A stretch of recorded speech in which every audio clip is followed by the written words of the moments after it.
যখন বিভিন্ন ভাষাভাষীর মানুষ একে অপরের সাথে কথা বলার সময় নির্দিষ্ট একটি ভাষাকে নির্বাচন করে তখন সেই ভাষাকে বলা হয় লিঙ্গুয়া ফ্রাঙ্কা। নমস্কার, আমার নাম নবনীতা ভট্টাচার্য আর আপনারা দেখছেন আমার চ্যানেল বকরমবাজ।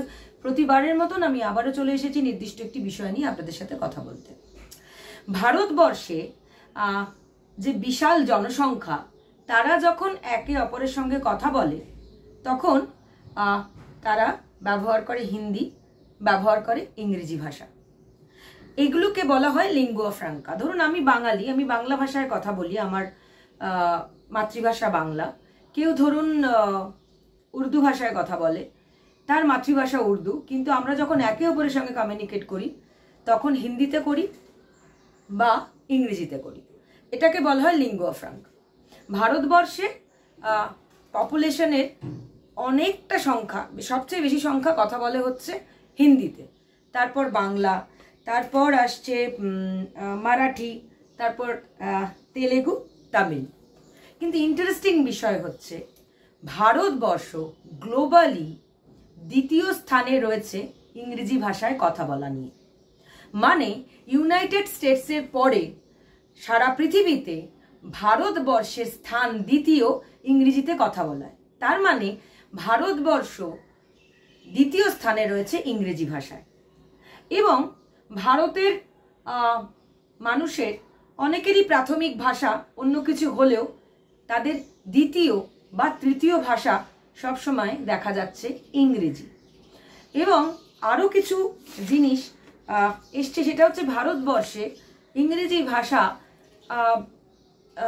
ডিপ্লোম্যাসির ক্ষেত্রে ব্যবহার করা হয়, হায়ার এডুকেশনের ক্ষেত্রে ব্যবহার করা হয়, বিজনেসে ব্যবহার করা হয়, এবং বিভিন্ন ক্ষেত্রে বিভিন্ন বিষয়ে ইংরেজিকে সবচেয়ে বেশি প্রাধান্য দেওয়া হয়।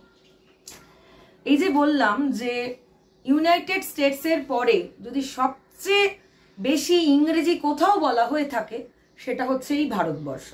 এবার একটা ইংরেজি টেস্ট আছে, যে এই টেস্টে ভারতবর্ষের জায়গা কোথায়।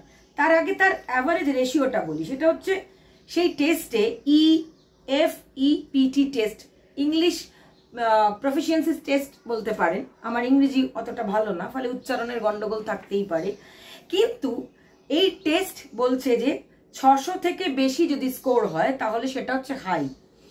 599 থেকে 550 হচ্ছে হাই স্কোর, 549 থেকে 500 হচ্ছে মডারেট, 499 থেকে 450 হচ্ছে লো, এবং 450-এর বিলো হচ্ছে মানে অনেকটাই লো। এই ক্ষেত্রে কিন্তু ভারতবর্ষের অবস্থান হচ্ছে মডারেট। মানে ভারতবর্ষের ব্যবহৃত যে ইংরেজি ল্যাঙ্গুয়েজ, সেটার রেশিও থাকছে 549 থেকে 500-র মধ্যে। ভারতবর্ষে যে ইংরেজি বলা হয় সেটা একটা মডারেট ইংলিশ। কিন্তু মজার বিষয় হচ্ছে যে গ্লোবালি যদি অবস্থান দেখি, মজার বিষয়টায় পরে আসছি, কিন্তু গ্লোবালি যদি ভারতবর্ষের অবস্থান ইংরেজি ল্যাঙ্গুয়েজ ব্যবহার করার ক্ষেত্রে দেখি তাহলে সেটা হচ্ছে গ্লোবালি 123টা দেশের মধ্যে ভারতবর্ষের অবস্থান হচ্ছে 60। আর যদি এই স্কোর ধরা হয় এশিয়ার মধ্যে, তাহলে এশিয়ার 23টা দেশের মধ্যে ভারতের অবস্থান হচ্ছে 9 নম্বরে। কিন্তু মজার বিষয় হচ্ছে গ্লোবালি ইংরেজি বলায় ভারতবর্ষের অবস্থান যেখানেই থাকুক না কেন, সেটা যখন আমরা জানতে পারছি মডারেট, মানে ভারতে যে ধরনের ইংরেজি বলা হয় সেটা মডারেট, তাহলে কিন্তু ভারতবর্ষের অনেক রাজ্যে কিন্তু ইংরেজি বলার যে স্কোর সেটা বেশ হাই। যেমন রাজস্থানে স্কোর হচ্ছে 573, হিমাচলে হচ্ছে 573। মনে রাখতে হবে ভারতবর্ষের কিন্তু ইংরেজি ল্যাঙ্গুয়েজ বলায় অবস্থান হচ্ছে, স্কোর হচ্ছে 504। সেখানে রাজস্থানে এই ইংলিশ যে প্রফিসিয়েন্সি টেস্ট তাতে হচ্ছে 573 রাজস্থান, হিমাচল হচ্ছে 573, উত্তরাখণ্ড হচ্ছে 572, তামিলনাড়ু হচ্ছে 572, ওড়িশা হচ্ছে 567, তেলেঙ্গানা হচ্ছে 565, ছত্তিশগড় হচ্ছে 556। আচ্ছা, এবার হচ্ছে কর্ণাটকা হচ্ছে 554, কেরালা হচ্ছে 530, আন্ধ্রা হচ্ছে 526।